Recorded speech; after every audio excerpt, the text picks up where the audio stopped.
Hello students, welcome back to my channel.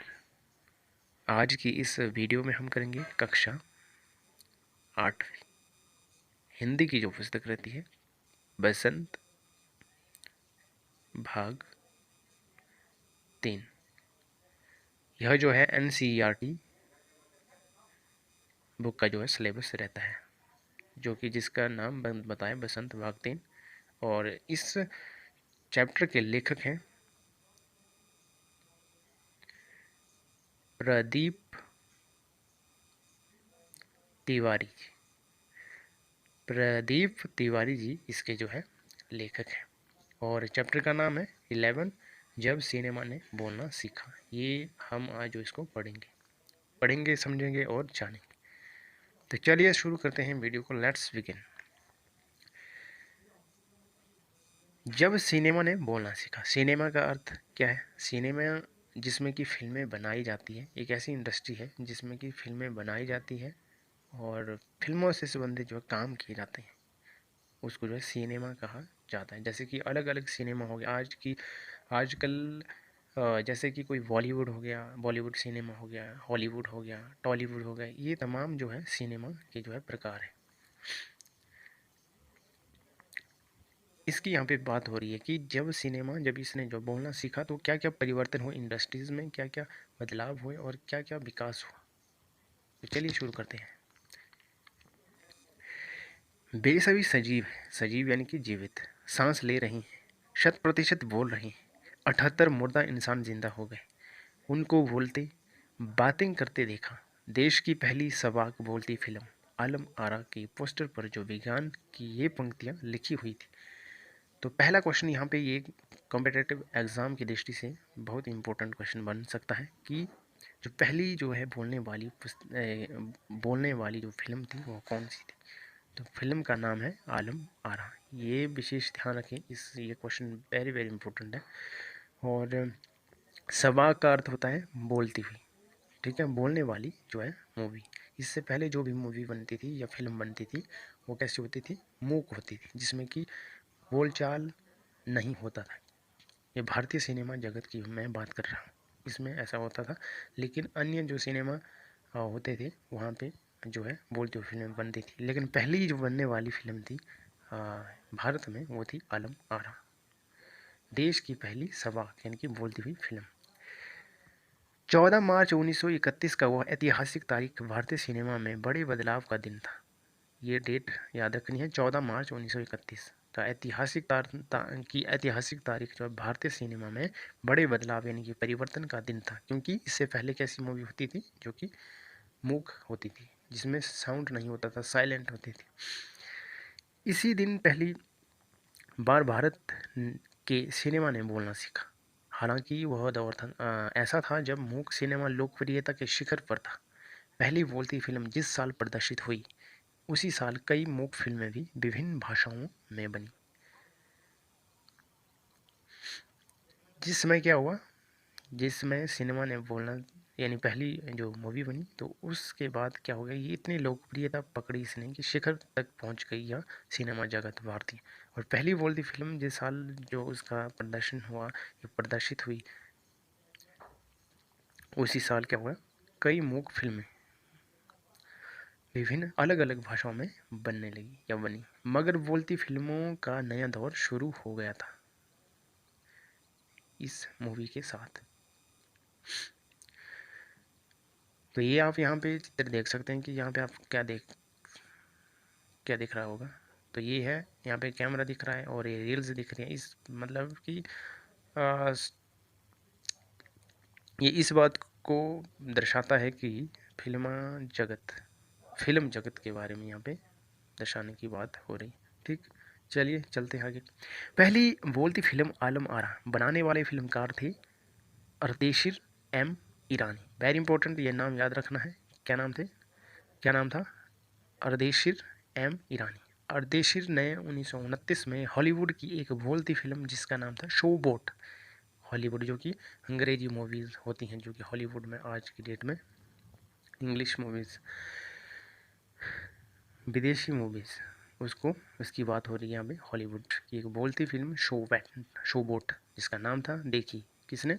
जो है Ardeshir M ईरानी ने, जिसने आलम आरा जो मूवी बनाई थी उसके जो निर्देशक थे। और उनके मन में बोलती फिल्म बनाने की इच्छा जगी। यानी सब पहले क्या होता था, मूक मूवी बनती थी, लेकिन जैसे ही अर्देशीर एम ईरानी जो निर्देशक थे इस मूवी के आलम आरा के, उसने जब शो वोट नामक जो मूवी देखी हॉलीवुड की, तो उस मूवी से प्रेरित होकर उन्होंने सोचा कि क्यों ना मैं एक बोलती फिल्म बनाऊं।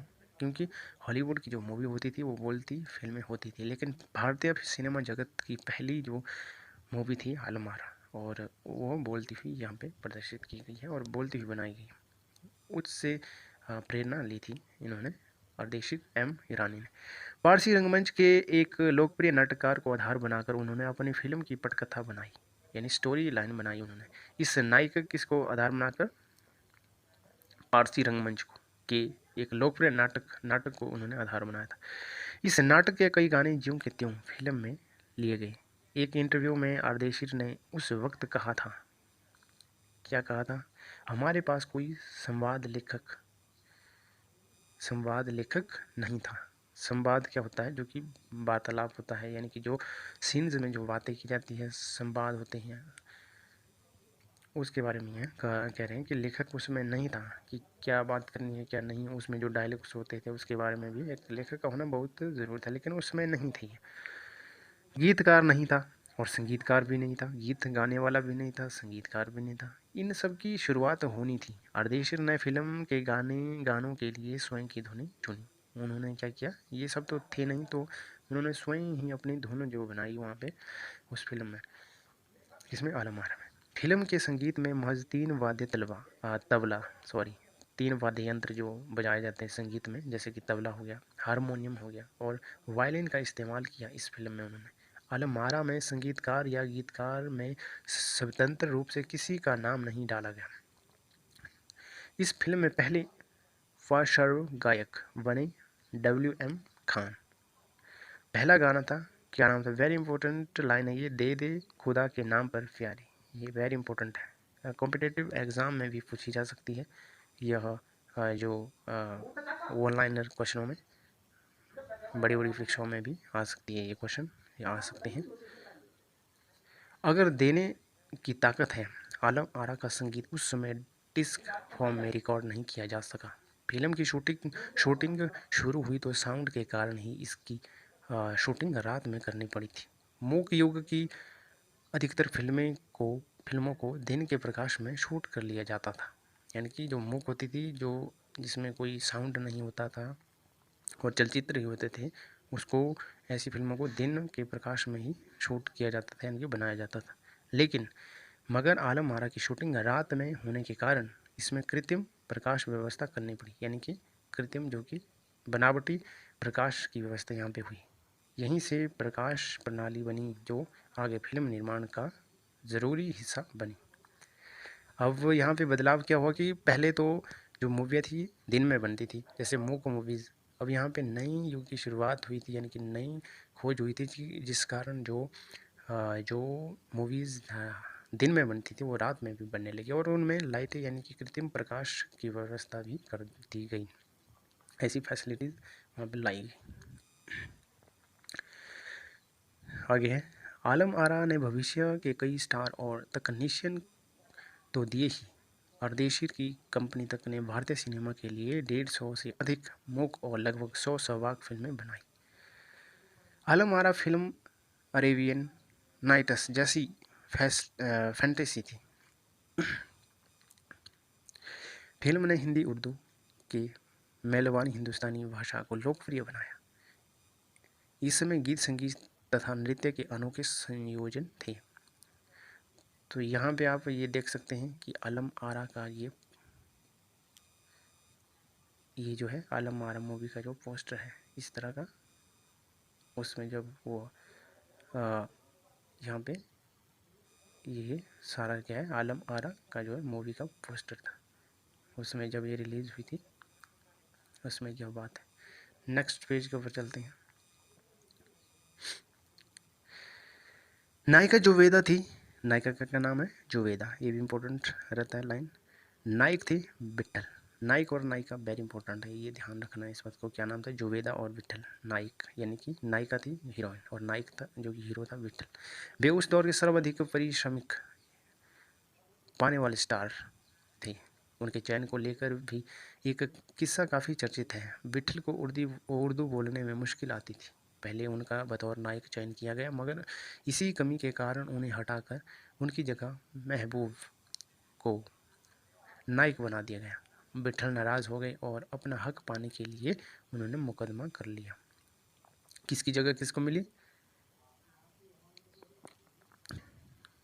महबूब को नायक बनाया गया, ठीक है। और नाराज़ कौन हुआ था? विट्ठल। आगे चलते हैं। उस दौर में उसका मुकदमा मोहम्मद अली जिन्ना ने लड़ा। मोहम्मद अली जिन्ना के समय की बात है, उसमें उन्होंने लड़ा था इनका मुकदमा। तब के मशहूर वकील हुआ करते थे वो, और विट्ठल मुकदमा जीते और भारत की पहली बोलती फिल्म के नायक बने। कौन? विट्ठल। उनकी कामयाबी आगे भी जारी रही। मराठी और हिंदी फिल्मों में वे लंबे समय तक नायक यानी कि हीरो और स्टंटमैन जो कि स्टंट्स करते हैं, जैसे तरकीब करतब दिखाते हैं, अलग अलग जो टफेस्ट होते हैं स्टंट्स के रूप में सक्रिय रहे। इसके अलावा आलम आरा में सोहराब मोदी, पृथ्वीराज कपूर, याकूब और जगदीश सेठी जैसे अभिनेता भी मौजूद रहे, जो आगे चलकर जो फिल्मों उद्योग के प्रमुख स्तंभ बने। यह फिल्म 14 मार्च 1931 में मुंबई के मैजेस्टिक सिनेमा में प्रदर्शित हुई। वेरी इंपॉर्टेंट लाइन है, कहाँ हुई थी? मैजेस्टिक सिनेमा में। कब? 14 मार्च 1931 में। फिल्म 8 सप्ताह तक हाउसफुल चली, यानी कि जो सिनेमा घर था वो जो हाउसफुल 8 सप्ताह तक यह चला। भीड़ भाड़ और भीड़ इतनी उमड़ी थी कि लोगों की पुलिस के लिए नियंत्रण करना जो है मुश्किल हो गया था। क्यों? क्योंकि नई फिल्म थी। नई फिल्म के कारण जो है एक उत्साह था लोगों में, एक नई बोलती हुई पहली फिल्म है, इसलिए वहाँ लोगों की भीड़ जो है काफ़ी तादाद में थी। समीक्षकों ने इसे भड़कीली फैंटेसी फिल्म करार दिया था, मगर दर्शकों के लिए यह फिल्म एक अनोखा अनुभव थी। यह फिल्म 10,000 फुट लंबी थी। इसे 4 महीने की कड़ी मेहनत से तैयार किया गया था।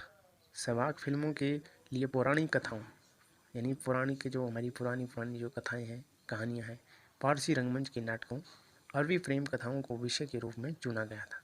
यानी कि क्या विषय होंगे किसी फिल्म को बनाने के लिए? जैसे आजकल के समय में क्या होता है कि जैसे बॉलीवुड में या फिर कई ऐसी पौराणिक जो कहानियाँ को बनाया जाता जो है फिल्मों में दिखाया जाता है। कोई अकबर की कहानी, कभी अशोक की मूवीज़ बन रही है, या कोई महाभारत को बना रहे हैं, तो ये क्या है, सारी तमाम पौराणिक कहानियाँ हैं, इनके ऊपर जो है फिल्में बनाते हैं।